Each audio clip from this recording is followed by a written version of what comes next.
it was crazy because I feel like prior to finding your channel, like I feel like the same day I was thinking, damn, I wish there was someone doing non-duality in Sydney, like thinking about that stuff and posting about that stuff. And then there is, and then I was like, cool. No, there's another guy too. Who? Knowe Rata. Knowe Rata. Yeah, I'm gonna meet him actually. Like you're here, you're separate to everything, and there's like something out there, like I'm trying to get. There's like something special out there I'm trying to get, but what's happening is like you are just like always interacting with yourself. Like what you want to get is that state of completion, which is already here, which is boundless and which is connected to everything. Yeah. And like that's just that's dropping into like who you are as consciousness, and seeing that I'm not just this like character and bundle of like thoughts and ideas, and you're like, like I haven't like, I guess this is the trap of like I haven't achieved anything. Do you feel like you haven't achieved anything? Do you feel like there's a way to bridge the two between action and between being completely okay with what is and achieving something? Yes. Yeah, absolutely. Because if someone is too, so we're sort of in this sticky situation here, right? Where there's so much, lots of people, which a lot are waking up out of it, but lots are in just the material world and just in like obtaining and the ego, the sucking the juice of the ego, like, oh, like the next beer, the next paycheck, but they haven't, there's not an understanding of like who they actually are as consciousness, that there is this eternal present moment which they essentially are, but is existing simultaneously at the same time as like the character of them.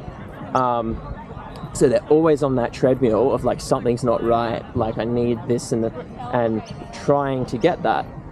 So that's like one side of it. Then the other side is someone who is just going into the transcendental, right? You know, someone like if they decide to drop everything and meditate or move to a monastery or top of a mountain, it's not saying like that's, oh, people can't do that or that's like a bad thing to do, but you soon realize when you go so deep with that, you wake up to who you are, right? Yeah. And then it's like, well, there's still this world here, what appear, and all these people and like suffering and so much happening, right? And there's like, this is here for a reason. Like, well, I think, you know, we're meant to get to that place to then bring that into this world of form. So it's like through whatever I do, every person I interact with, every thought I have, every feeling I have. So we find somebody to go back up? Yeah. Sure. Everything I do is from that place of that formless consciousness, that life inside, right? Like the eternal I that we share. So it's not doing one or the other, right? Because we're in a sticky, you know, there's so much suffering here. Yeah. And that's part of what we're here to do, is to wake up to who and what we are. And that's by going in enough to see what we are and then being able to go out into the world.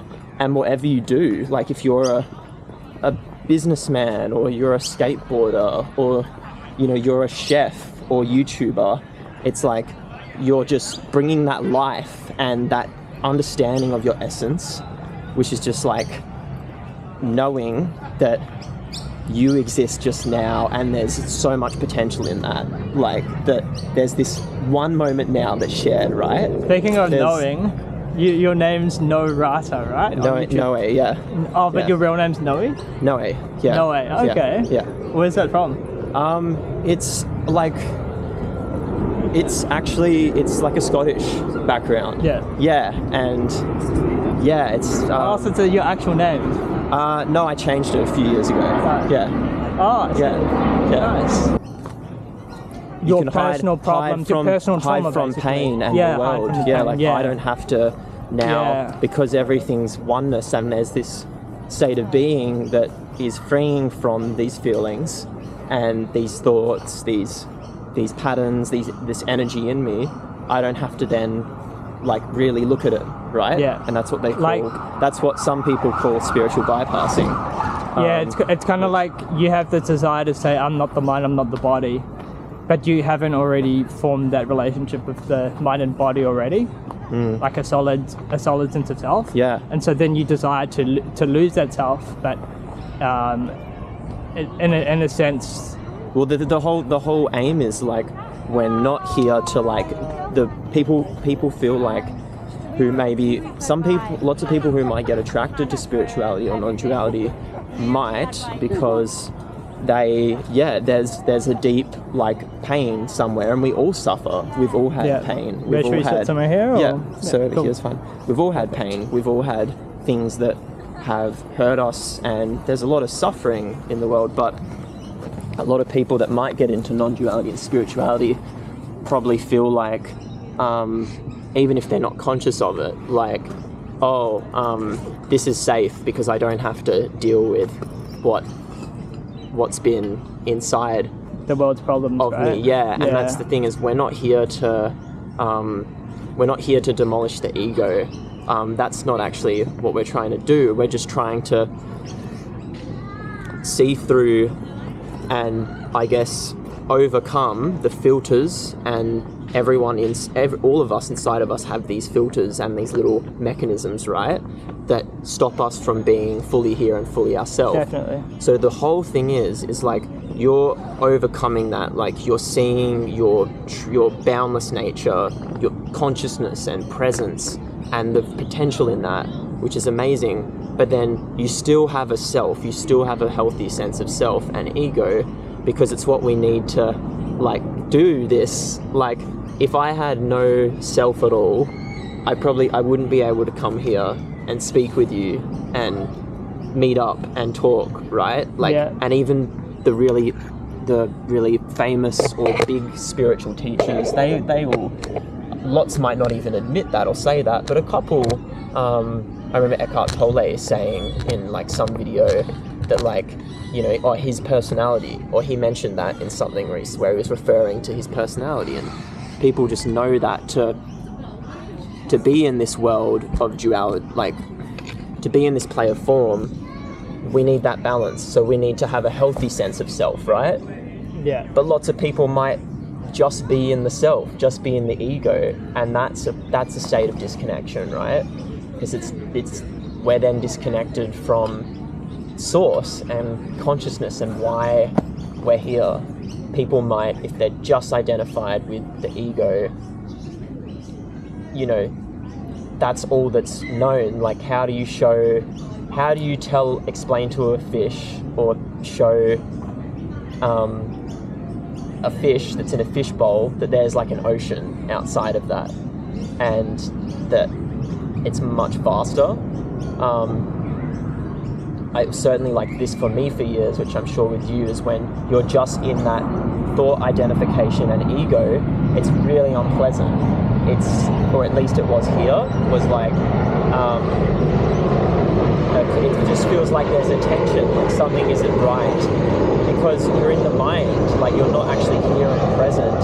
And when you realize your nature beyond that, which is now, which is timeless, which is always eternal, there's a freeness and peace in that. There's a peace in that, but that comes through your sense of self and ego. So it's like, whatever I do in the world, you know, whether that's I'm a singer or a chef, or I'm going to have like a business meeting with people, I'm integrated in my personality and who I am, but I know who I essentially am, that is separate and not separate from that. You know, they both are here at the same time. It's right. Like, it's sort of like a dance. Does that make sense? Not completely. But yeah. I kind of understand what you're saying. Yeah. Yeah. So it's like, I'm not just this. It's like, I'm not just this body avatar and this bundle of thoughts and feelings, and that for a lot of people is what feels true. Like, it's not even questioned, like, why am I suffering? Why do I feel anxious? Why do I feel very stuck and like there's tension? But then it's also not just like, oh, I'm just awareness, like I'm just this, because we also appear like separate people and we have unique qualities, and so it's like, how do I say this? Can I pose a question to you? Sure. Do you think you can have no anxiety and not be in a state of beingness? For me, I would say yes. Yeah, I would say that's totally, like, we want to see things as black and white, but that's totally possible. Like, someone can be no anxiety, someone can have no anxiety and be in a state of beingness. Or they can be in beingness, they can be realized to that part of themselves. And still have anxiety. And still have anxiety. Right. Because, so then it's like, it doesn't mean if someone has realized they're here all the time, they're connected to that source, it doesn't mean they don't have thoughts or they don't have concerns or worries. Yes, you know? Yeah. So, and I think a lot of maybe people on YouTube, I'm not saying this is everyone or anyone in particular, but people might think that a lot of people who speak about these things, or teachers, have no anxiety. Or they present as that, like they've transcended everything, where most people in the West, even the teachers with millions of subscribers, understand there's lots might not admit it, but there are some that admit it, that there's still a humility there. There's still an aspect of not knowing, and not that we haven't transcended everything, and we still have, as someone who has explored consciousness a lot or has realized a lot, we still have our human stuff, and you know, that would not be of service to myself or others if I was to pretend like I was completely transcended and I didn't have any, like, human stuff at all. There's so much human stuff here, and that's what I think we're here to do.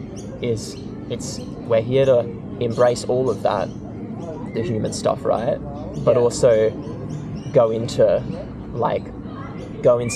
go into who we are, our potential, and the human stuff is fine. Like, what's wrong with the human stuff? Like, your thoughts are fine if you have them. It's like, they're totally, your anxiety is fine if you have it.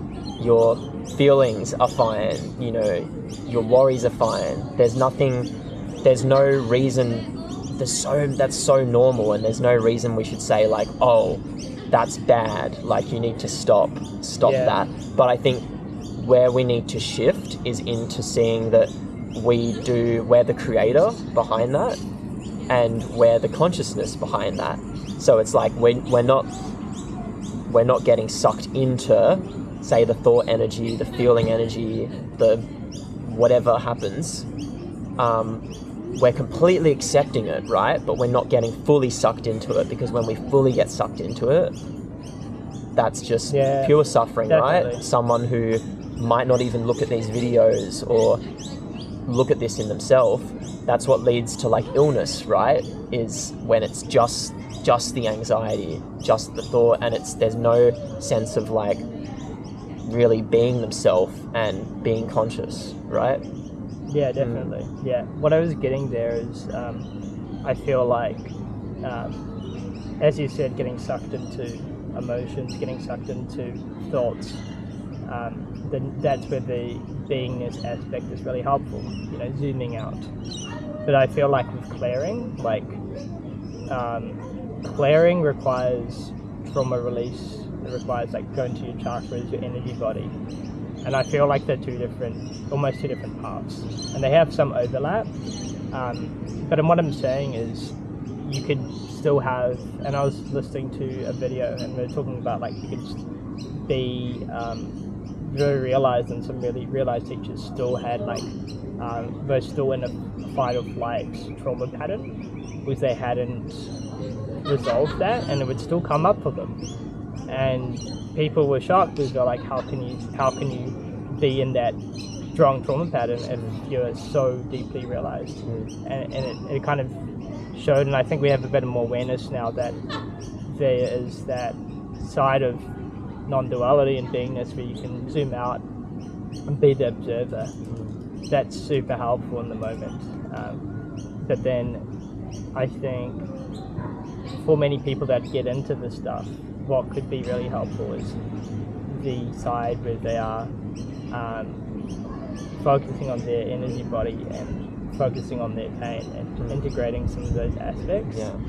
Yeah, absolutely. Because if we just ignore that and go into, I'm like, it's almost like disassociating in some way. Like, I'm just consciousness, really I'm just this. Then it's like we're forgetting this beautiful gift of what we've been given in this play of form. What we've been given is like this body and this ability to express and to feel and to have all of this. Like, it's not here by mistake, but we don't realize the gift in that. So that's what when people say the shift or waking up to who we are, and what definitely we're here to do is to realize who we are behind that, and then see, by doing that, we see that this is a gift, like what we have here, like, is a beautiful gift. So, but like lots of humans on the planet, there's a deep suffering and feeling like they don't want to be here, and that this is like a mistake. And so it's paradoxical in some way, because that can lead a lot of people to spirituality, like, I don't want to be part of this.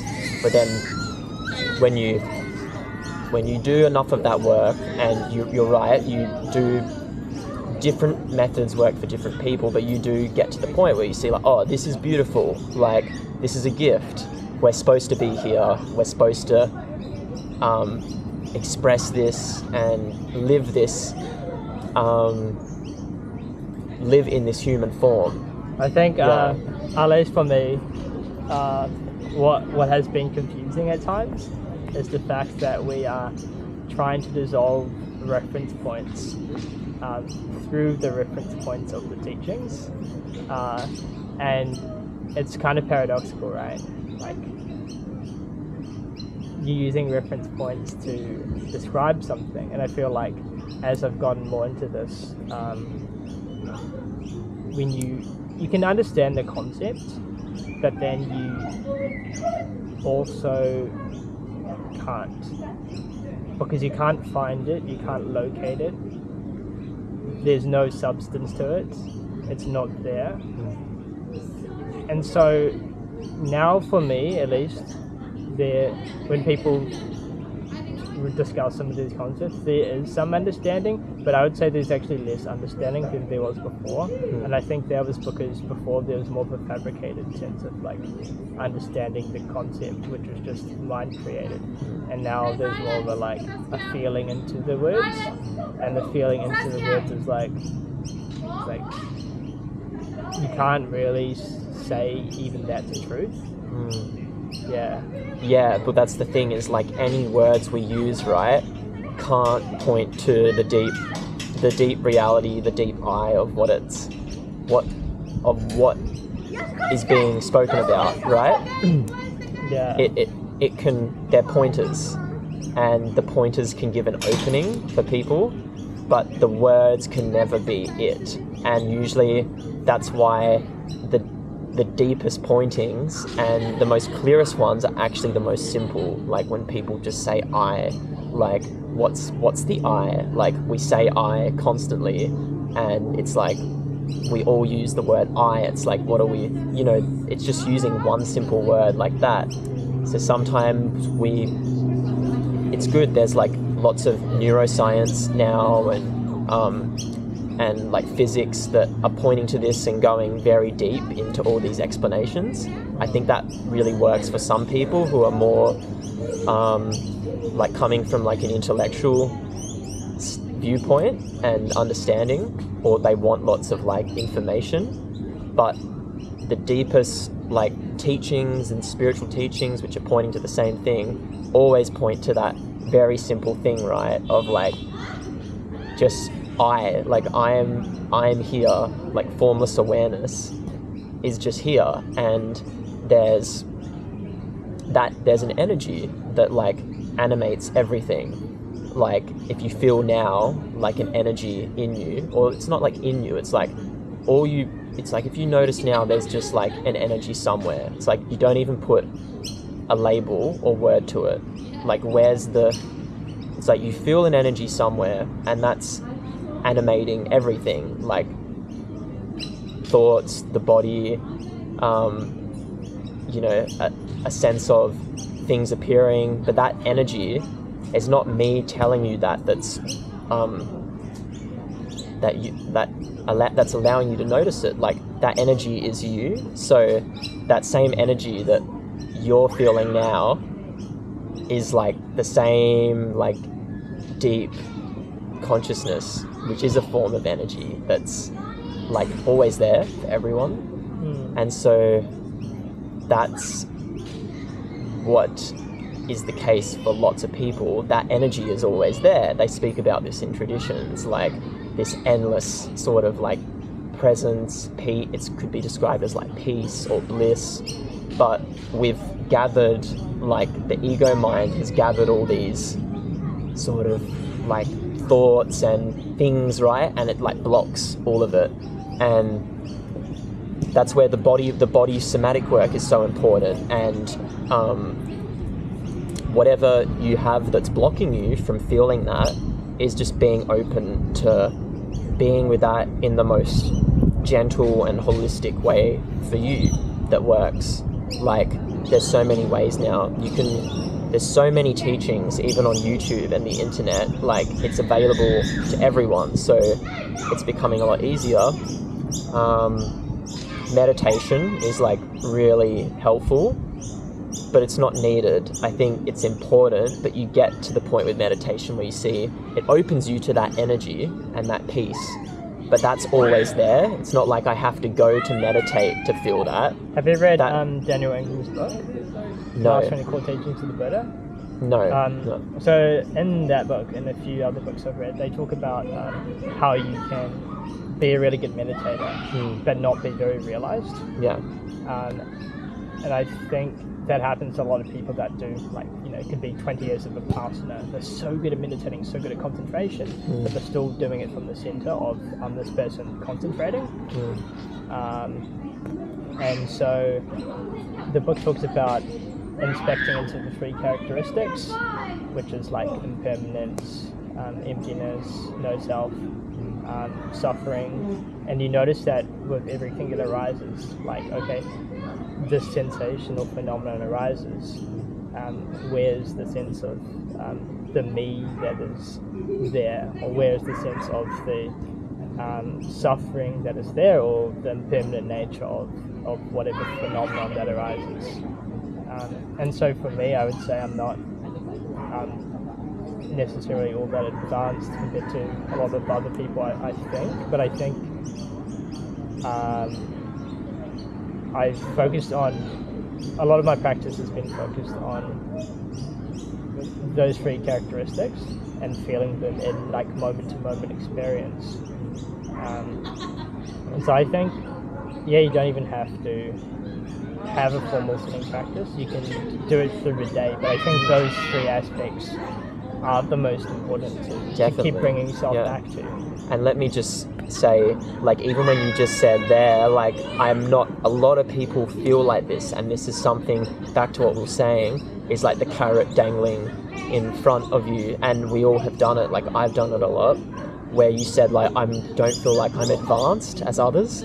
The whole teaching for this, what it all points to is like, you actually are there already. Like you're already completely here and free right now, but that space exists. Oh, I get what you mean. Yeah, I was talking about it in a different relative sense. Okay. Like, I think in a relative sense we can objectively say that somebody is better at concentration than another person. Exactly. Which is different from discussing realization. In a dualistic sense. You could say everyone's already realized. Yeah. And that's the whole thing, right? You have a foot in both. Yeah. So it's like you understand the dualistic world, and that's what we all have to navigate, but then you completely understand what's behind that and the non-dualistic. Yeah, I think that's also a common trap for people. It's like it's really easy to take a lot of these words or sentences really literally, and then it's so important to have like this fluid perspective of like embodying multiple relative truths simultaneously. Otherwise, you can really go down one like rabbit hole and you think, oh, it's this, but it's not this. It's like the absolute truth can never be explained in words, can never be conceptually understood, because there's no way.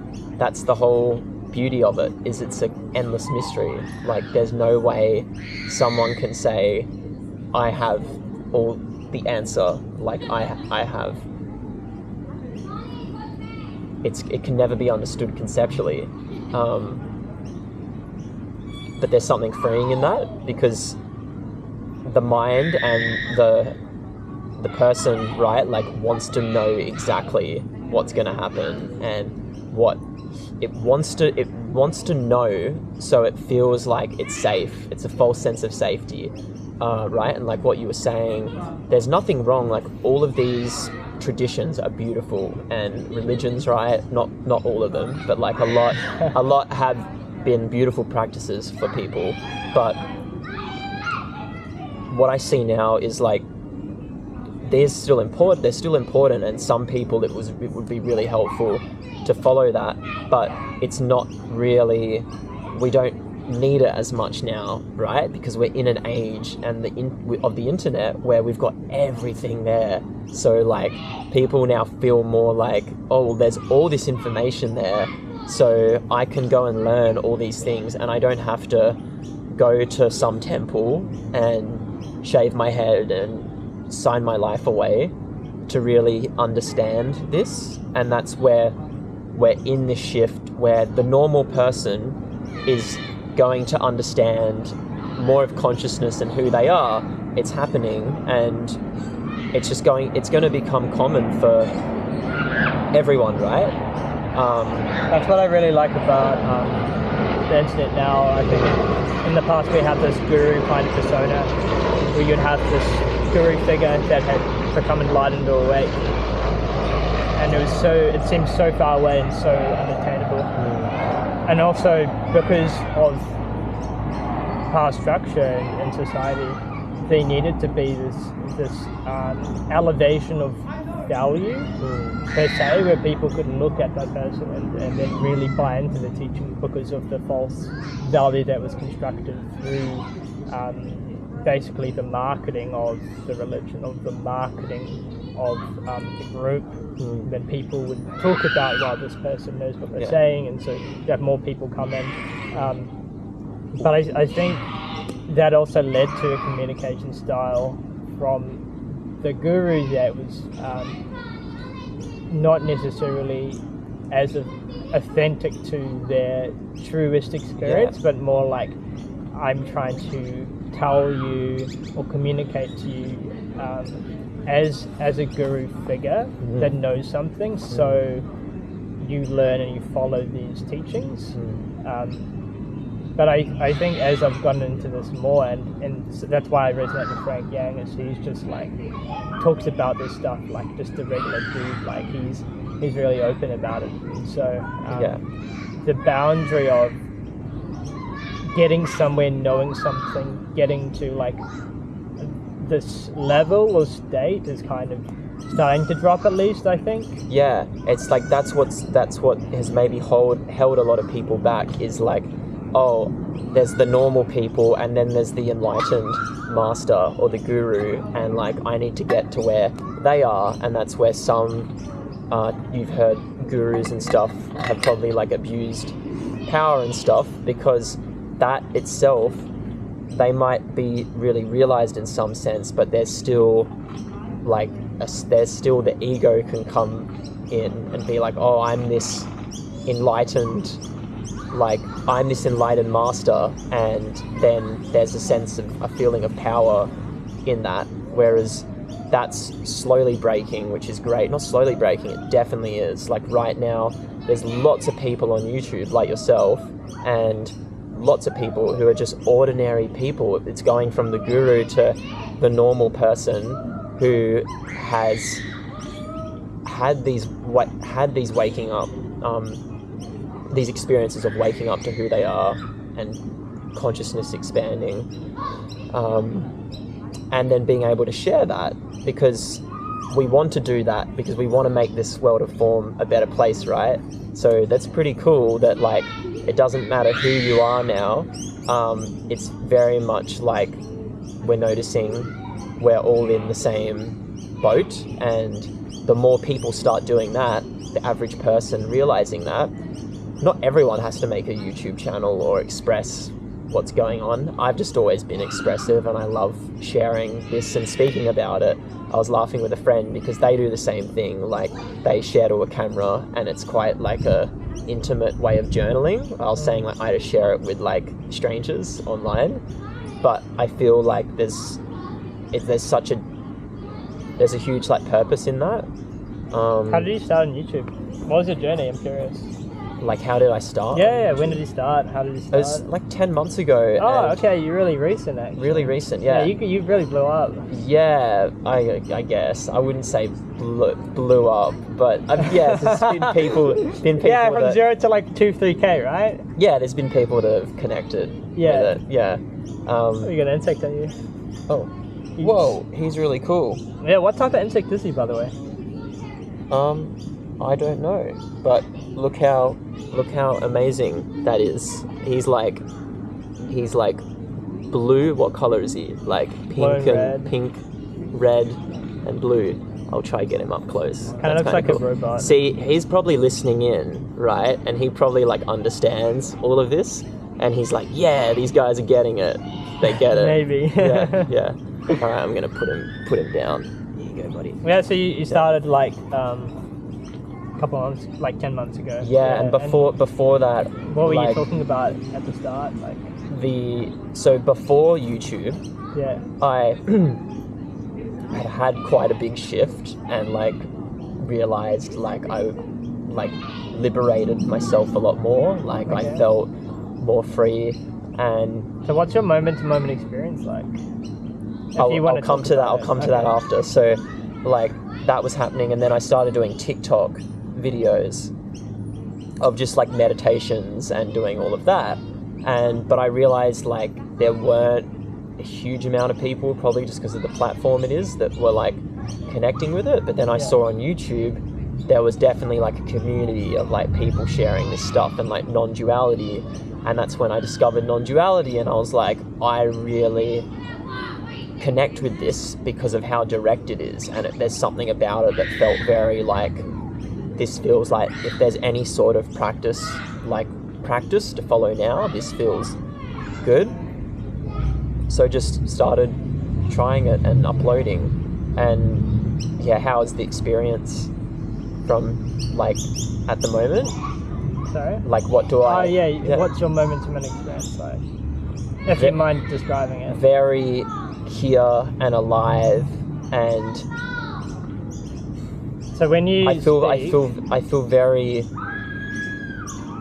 I'm completely myself. Like I feel like the more I understand this and the more I stop resisting to what is and who I am, the more I'm just myself, and that is equally growing with the like sense of who I am, and that integrates with that as I grow in presence. It's like I grow as a person. So when you speak, are you watching the words appear and arise, or does it feel like you're speaking? What does it feel like? Or does it change? For me, it changes. It feels like because in some way it's both. Like it feels as if there's just a trust and there's just a trust, and like I'm not resisting what's coming through, like because I'm here. So it's like the consciousness is here, but in the consciousness, in that place of presence, there's also just a trust of what's coming through. But there could, or if I chose to, there could be a witness of like really choosing what I'm saying, but I'm sort of just trusting what's coming So words through. are just arising, or Words are does just it feel words. like you're Words are just speaking? arising, and if that feels like there's not much tension behind that at all, it's just like a garden, like a bed of flowers growing, right? It's like they're just growing and they're just expressing how they want to express. They're not like trying to control what way they grow, or Yeah. it just happens. Yeah. Yeah. Nice. Yeah. Nice. But definitely we can decide to be more conscious, like, oh, what, but that could be the mind as well, like, what am I going to say now, like, what am I going to choose? And that's, in some sense, what we're moving into here is like we're not getting rid of thoughts or the mind at all, we're rising above it so we can see thoughts, and like if we need to be critical in our way of thinking, we're not the thought, and we're not taken by thought, we're above it, right? And that's the amazing thing. So we see that thought is a tool in some way, like it's a technology. So it's not like, oh, I don't think anymore, and Yeah. you know, it's like, oh, I'm this powerful consciousness and creator, which thought appears in, which thought is almost like an ability, you could say, and I'm not like a master of thought. There's, you know, I'm sure there's beings that are like really amazing at critical thinking, but it is an ability. Yeah. Yeah. Yeah. Awesome. Yeah. And then how do you feel about where are you at with all of that? I don't know, it's hard to describe because it's putting reference points on something. But I would say there's a few different states. One of them could be when I'm speaking, the words are just arising and I'm noticing they're arising. And it's like a popping back and seeing it just appear. But sometimes I'm more associated with what I'm saying. So it really depends. Don't really know. As far as spaciousness goes, it can shift. So the space that I'm embodying can like expand a lot. And I can really notice that, I can feel that, or it can be slightly less. But once again, it's really hard to say. More recently, I've been noticing, just randomly noticing space between space. And then that really can shift, like where you are.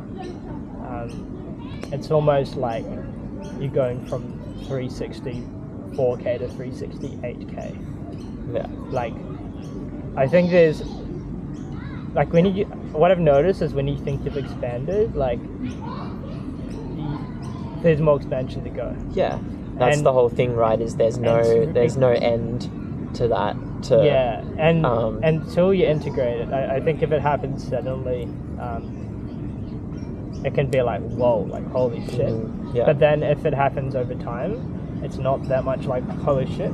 Yeah. Like, I think if you gave my old self like 3-4 years ago the current level of expansion I am now, I would be probably really scared. Yeah, And like, I'd be too overwhelmed. much. And I used to have that. I used to go from like hair to hair really quickly. When that used to happen, I used to get like super like fearful. Especially from around people. I'm like, oh my god, like what the fuck, like I'm tripping balls, you know. But now, if it goes from like here to a bit more, whatever, like it's just, I'm like, there's a level of trust there that's, which is now there. So Yeah. And it's level of trust, right? I was saying that with a friend this morning. I just met up with, and it's amazing. This is what I go back to. Like, people are just understanding this without even having to speak about it. But he was saying like he's had some like non-dual moments of like realization.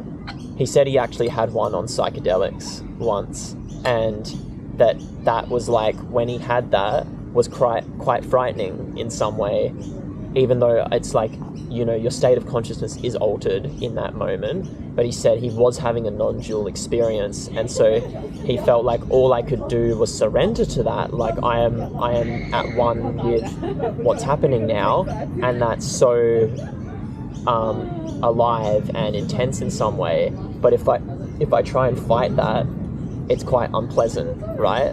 But what he was speaking about was, I guess, a psychedelic experience, which is different to actually like moment-to-moment realization and understanding. I'd be interested to hear what you feel about that, or if you've met many people. I certainly have here that have.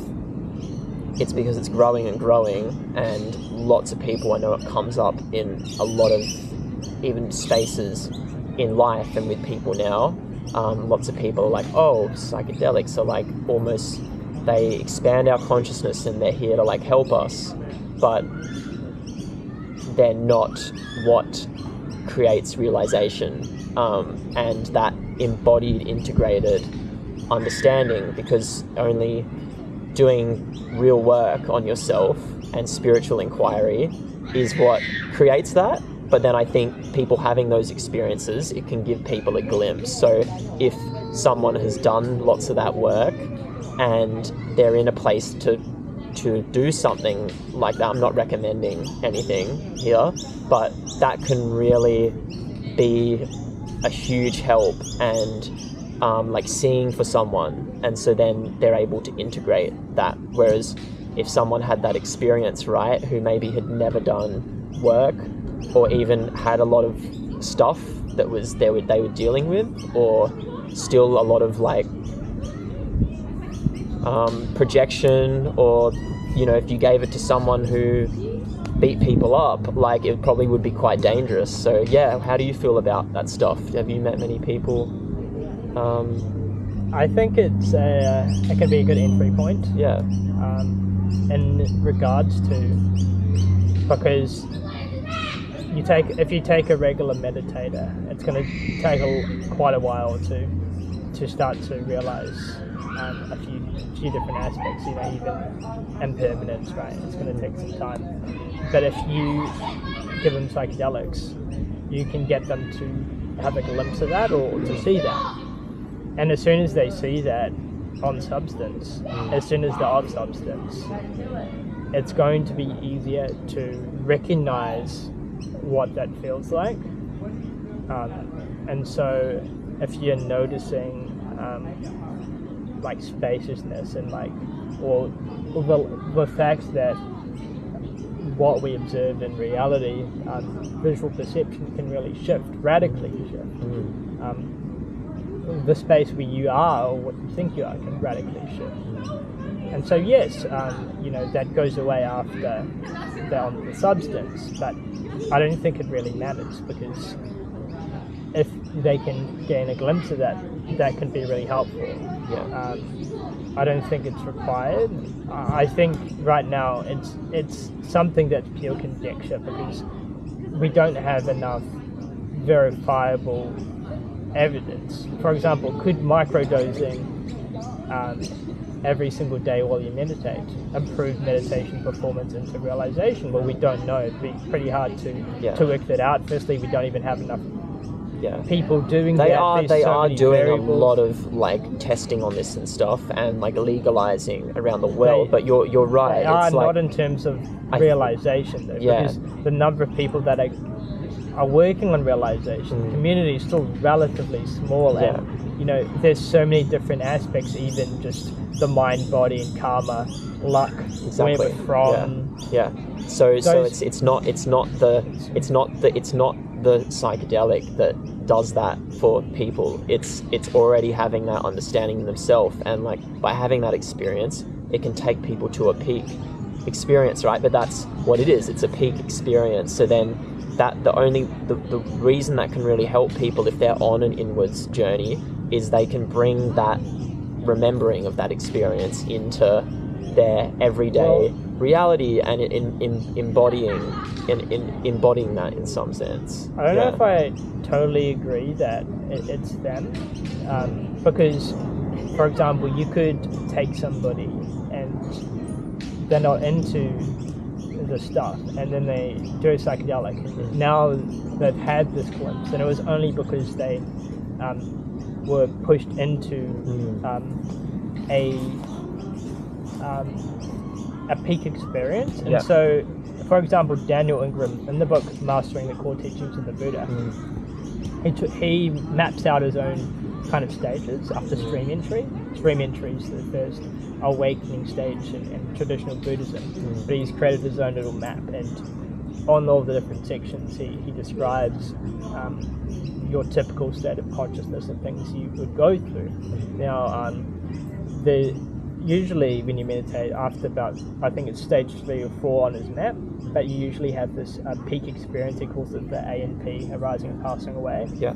And he says that many people that haven't meditated before, or even maybe have done it a little bit, but they might do psychedelics and they get thrown into this ANP, they have this beautiful expanded state. Ego dissolution. And then what happens afterwards is they go into the dark night category, and they go through the cycle.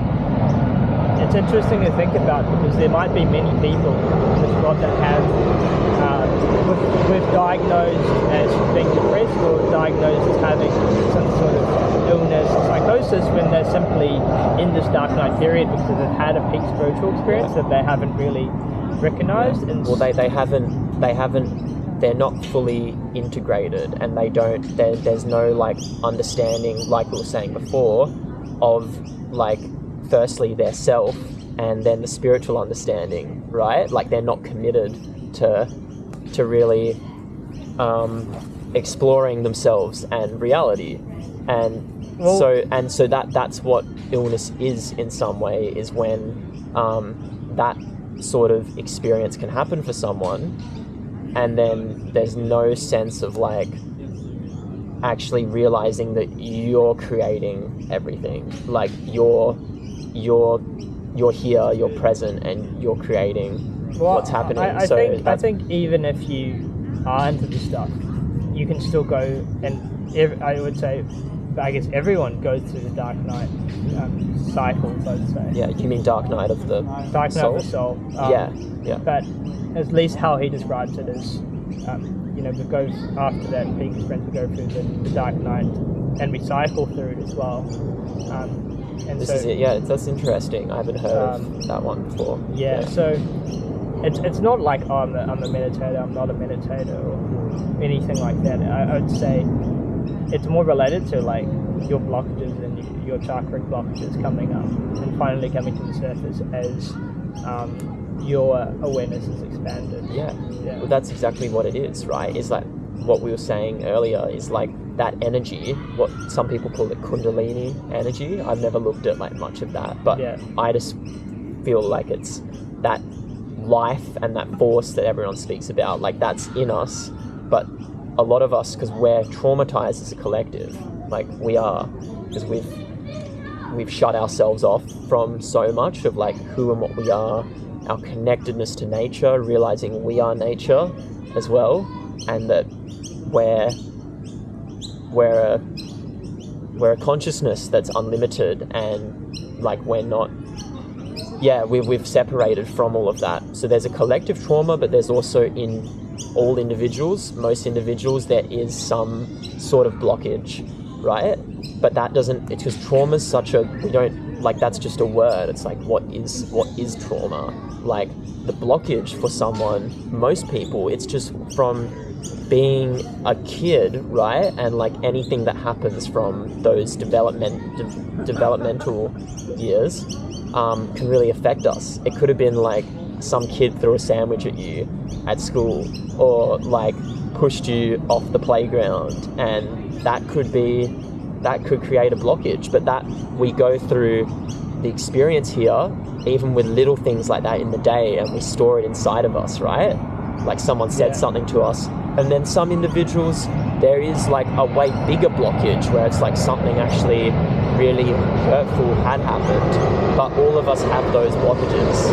And so when that awakening happens, or that release from those blockages, And I don't like to use the word trauma. Like, I think just like it's like a collective blockage, which is individual as well. When that's released, that energy is there. It's like Kundalini awakening. And so if that person isn't maybe integrated in who they are and has a solid sense of self and what they're doing and a presence as well, that's probably quite overwhelming, right?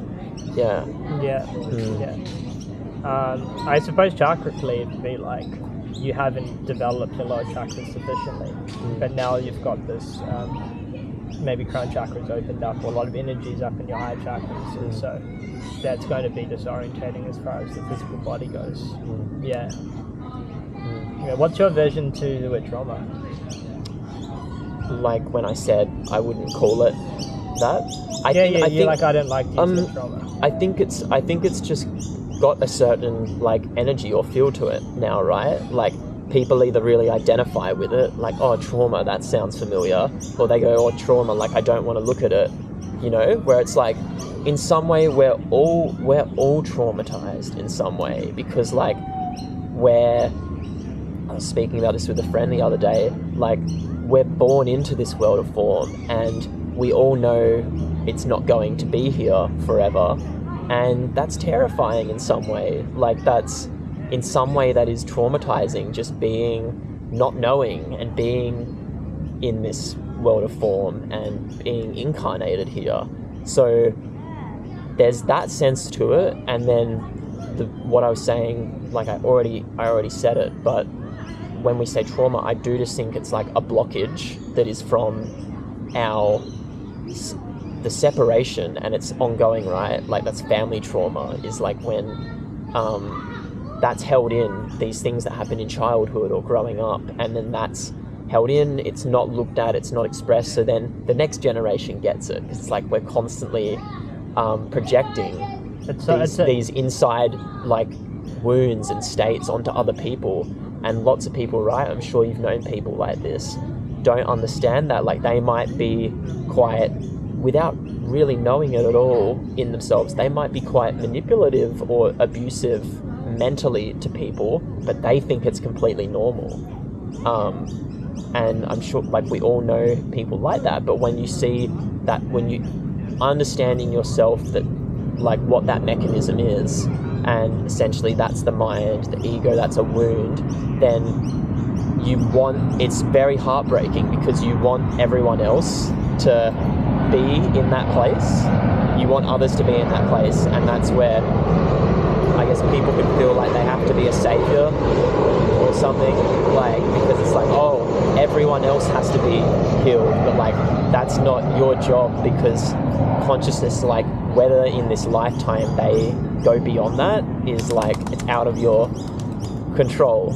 So it's weird, right? Like in some sense it feels like you could say, oh well, we're the creator, like we do have an effect, but in another way we don't have much control like over if that person, like, you know, breaks out of that, becomes more loving, more themselves, more free, more here, more integrated. Yeah, it's an interesting one, eh? Because at one level it's about like letting go of control. Like if you let go of trying to control somebody else, you give them more space to be who they are, and that in itself actually is a more loving energy. And by giving them the space to do whatever they be who they are, that can start to shift people, and that can be really powerful. And at the same time we can give them love, and that does change them, right? It does seem to change them. But I think the key is like not being attached to the change, not trying to control them, but giving them that love, which then does change them. But if you have the desire to, I'm going to give them this love to change them, there's always that humility and humanness and our personality, right? And this sort of like, you know, just human messiness, which is like we do, things happen, and we do get like, you know, the house might burn down, and we do get worried, and we do have emotions, and we do get upset, and all of that's okay at the same time. So it's sort of seeing both. Like, I might have found that place in myself, but there's nothing wrong, and that's completely normal for everyone to have this sort of like inner pain and suffering. But that's beautiful as well, right? Like, maybe isn't that what we're here to experience in some way? Like, if I think we're waking up to see what that is. So like, it's actually the suffering that is beautiful. Like, it's the feelings that are beautiful.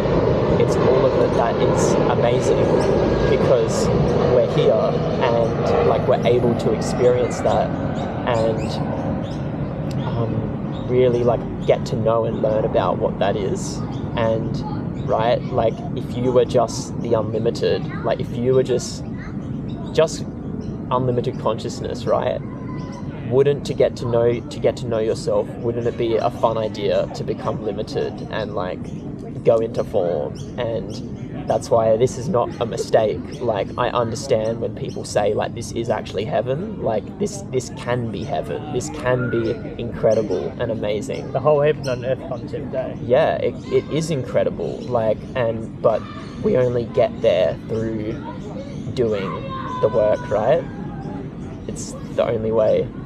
Whatever the work is. What's that? Whatever the work is, right? Yeah. What? Whatever the work is. Whatever the work is. Yeah. Yeah. What? Oh, yeah. Exactly. And that's just they're just terms. So yeah, it's always just following your instinct, what feels right for you. Like, you know, even people listening to this or might listen to your videos or mine, some people might really resonate with some of it, and then others it just won't be the right thing for them. Yeah. Right? And that's just like, I'm no different to you, anyone else. Like, we're all just sort of like waking up to who and what we are, and also that shines through our uniqueness, like the uniqueness of Dylan. And you know, the more you wake up to who and what you are, like, oh, it's amazing to be here. Like, I am realizing this sort of this consciousness, this energy in me. The more I'm actually like, let's embrace Dylan, let's embrace Knowe, let's embrace who we actually are as people. Yeah. Very beautiful. Yeah. Should we